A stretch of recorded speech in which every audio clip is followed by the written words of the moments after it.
Today, we're going to be spiritually analyzing Elon Musk. We're going to be looking into the psychology, the astrology, and the alchemy behind this very polarizing public figure that has most recently been in the news for publicly beefing Donald Trump and indirectly calling him a diddler, enjoyer of Epstein's Island and all of the things that involve that. So, first, emotionally volatile, right? The reason why he's in the news right now and also periodically in his past is because he has this bad habit of lashing out at people in the public sphere.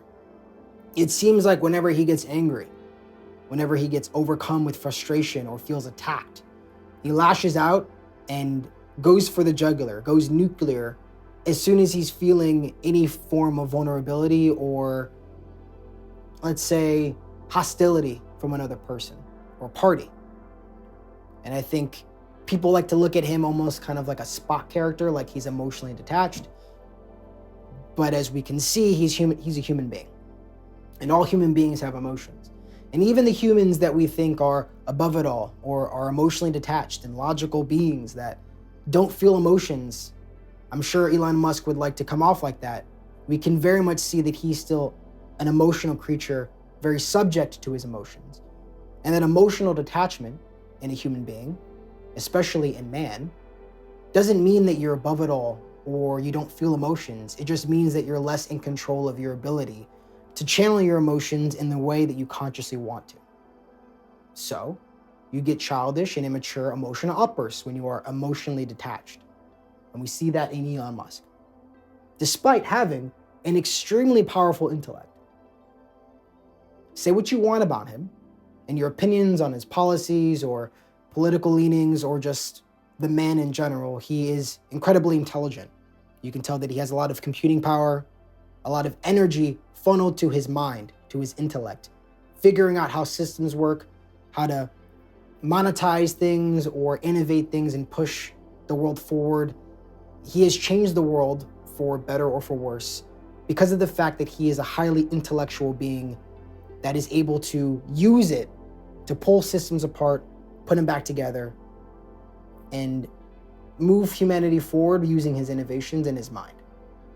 All right? So that's usually what happens too when you have an extremely intellectual human being over relies on the intellect at the expense of their emotional intelligence. It's kind of like, you either have the hyper emotional, intensely passionate, more physical being or the hyper intellectual, emotionally detached being. Hyper masculine. So because he's got an overemphasis and over-reliance on the intellect, left brain thinking, and less resources and energy is allocated towards his emotional world, he's going to be hyper-masculine in the way that he perceives the world.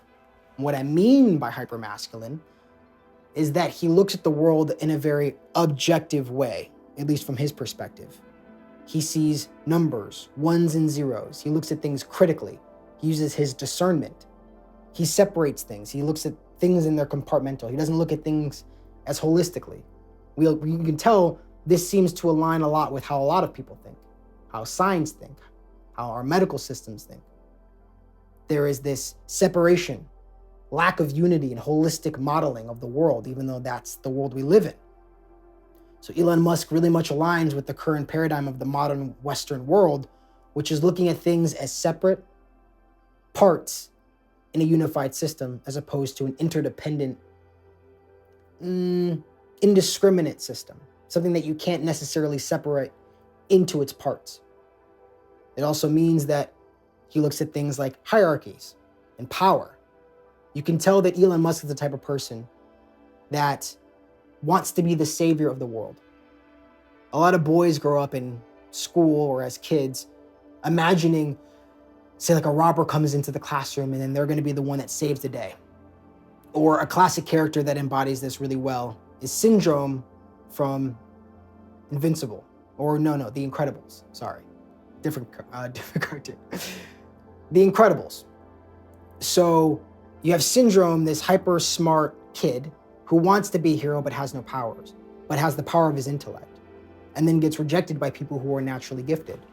So he holds on to this resentment and uses his intellect to build technologies, to build systems to falsely replicate superpowers, because he wants to be the hero, the savior. And Elon Musk definitely has this messiah complex. He thinks that he's going to save humanity, take us to Mars, take us to space, and is all about the bigger picture, but realizing that there's human beings between them that can suffer a lot, and that it's probably best to allocate our resources towards helping the current state of humanity and saving Earth where we live, as opposed to thinking we need to go to other planets and spread like a cancerous growth. Hypermasculine thinking. Now let's go to the astrology. So we're not going to go look at the entire chart because that would take way too long. But with these videos, and when it comes to astrology, I like to focus on the nodes because those are the most important aspects of the chart. It's the spiritual evolution that we're taking in this incarnation. So Ketu, the south node, is where we start. It's based off our past life karma, past life patterns. Rahu is where we need to go, the area of our chart that's least developed and needs to be developed most in this lifetime, along with the planets that are with it. Now, before we get into that, real quick, the reason why this man has such a hyper powerful intellect is because he has his sun and his Mercury. Mercury is the planet that represents our intellect. Sun is our intelligence and our being, our core identity, and egoic. We could say identity as well, but just our egoic self-perception, our self-esteem, in his first house. So that's his head, this is him. So he's a very solar, mercurial person. And he has a Buddha Aditya Yoga, which is Mercury and Sun conjunct in the same house, in the same sign, in his first house, where Mercury has Digbala, meaning that it's at its most powerful in this first house. Now it is in Cancer, which is an emotional sign. So that's what we're saying. He's more emotional than he likes to think. You can notice he'll predict things to happen. Like we're gonna have, self-driving cars in 2 years and it takes 10, or we're gonna have AI replace human workers in 1 year and it takes 5. You can tell that he has a very idealistic view of the world. And his attention can be diverted based off of his emotions, whether he's aware of it or not. You can also tell that he's somebody that likes to split his attention. SpaceX, PayPal, Doge, politics and government, and Tesla, the Boring Company. He has a lot of different things. He's not doing PayPal anymore, but he's the type of person that likes to try a bunch of different things and easily sees his attention diverted. He doesn't like to hyper-focus on one thing. He likes to spread his attention. And that's Cancer, which is a more watery, diffuse, disillusioned sign. Emotional. That's where his intellect is, believe it or not. So going back to Ketu and Rahu, right? So Ketu is where he has spent a lot of his time in past lives working through his energies. So he's got second house and Leo. The second house is our resources, the things that we determine are valuable, that we're responsible for. It's our family and our speech, also our self-worth. Then he's got Leo, which is the lion, the king, the identity, very solar energy. So he's used to, in his past lives, to being in a state of being, to being core and consistent in his identity, to focusing on building a kingdom with an excess of resources, an excess of abundance of valuable things. Also, family. And where Ketu is where we are pathological, meaning that we are pathologically staying in that house because it's where we feel most comfortable. It's our comfort zone, is our Ketu house and sign. And so as you can see, he's built these different kingdoms. He's built a big family full of kids and multiple baby mamas, right? So you can see how he's living out this pathological comfort zone of he needs to be in control of his kingdom, his Leo kingdom, his family. He has to have an abundance of resources that are his, mine, mine, mine. There's this idea of being self-reliant because the second house is our self-reliance and resourcefulness. So he has to feel resourceful, self-reliant, responsible for many different things in his kingdom that he rules, where he's the center of attention. And if he doesn't have those things, he doesn't feel safe. So that's why he's developed so many different kingdoms, such a large family with so many different women, because he constantly has to expand and expand and expand his influence to feel worthy, to feel safe. The 8th house is the house of emotional security, death and rebirth. So 2nd house is material security, 8th house is emotional security, internal security. It's also other people's resources and valuable things that we get from other people. It's also trusting other people. So because Rahu is the least developed area of our chart, this is Rahu and this is Mars, he has trust issues. He has intimacy issues. The sexual bonding is the 8th house. 7th house is sex and partnerships. 8th house, the second from the 7th, is the things we gain from our partnerships and our sexual relationships. So this is the bonding, the emotional connections we get from sex. He's detached from that. He's not used to allowing himself to go through a transformational process when he connects with another human being. That's why he has so many different wives, so many different baby mamas, so many different partners in sexual escapades and children, because he wants to spread himself. He doesn't want to focus in on one individual because that could be risky. What if they leave me? What if they don't like me? What if they cheat on me or don't feel the same? He doesn't want that. He has trust issues. He doesn't trust other people. Mars is the will too. It's lust, anger. So since Rahu is with Mars, that means his Mars is the least developed planet in his chart, and it rules lust, anger, our will. So most likely growing up, he probably had a very controlling parental figures, patriarchal figure, but even matriarchal figure as well, because Mars can represent the mother in her action-oriented form. So he was controlled a lot. He wasn't able to be as independent as he had liked to. And so this probably manifests now in why he's such a micromanager. He has to oversee everything. He has to do everything for other people because he doesn't trust other people. He doesn't think they can do it. And also with Rahu in Aquarius, of social networks, society, our peers, our humanity, and our body, or I guess more so the social interactions that we have with our body and other bodies. He's always felt like an outcast. He feels different. There is this disconnect with humanity and other people. He doesn't fully connect with other people. And that's pretty dangerous to have with somebody with so many resources and so much power. He doesn't really look at humans like human beings. He sees himself as this unique, separate, superior being in his own kingdom, ruling all of his resources and children and wives and whatever it is, helping this archaic species move forward despite their stupidity and idiocracy. Now, I can somewhat understand that perspective because human beings can be ridiculous and stupid and self-destructive at times, but to have somebody at such a high position of power looking down at other human beings, being disconnected from his own humanity, which is Aquarius, not being able to emotionally connect and trust other people, 8th house, and not understanding how to control his lust and his anger, Rahu Mars, well, that could be a recipe for disaster. And isn't it ironic that the least developed part of his chart has Rahu Mars, and he's trying to colonate Mars? Perhaps he's subconsciously trying to fulfill his role of developing his Rahu, because on this planet, we're all trying to develop the Rahu area of our chart, the least developed area of our chart, to reach balance. So this is the most developed. He's most comfortable here. He's least comfortable here. He's trying to take humanity to Mars, when in reality, what he should be doing is mastering himself, not trying to master an entire planet externally, but internally. You see how we project?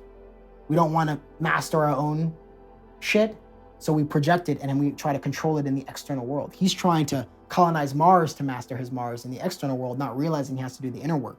8th house, emotional transformation. Yeah, I know. Weird how human beings work like that, but that's our shadow. We're projection machines. We'd much rather externalize the responsibility onto other things and not take responsibility for our own bullshit that we need to transform. So what does he need to do? What's the alchemic process, the transformation process he needs to go through in this incarnation? What's the advice that I would give him if he was my client? Ayahuasca. Mother ayahuasca is an amazing substance, and it would change his life.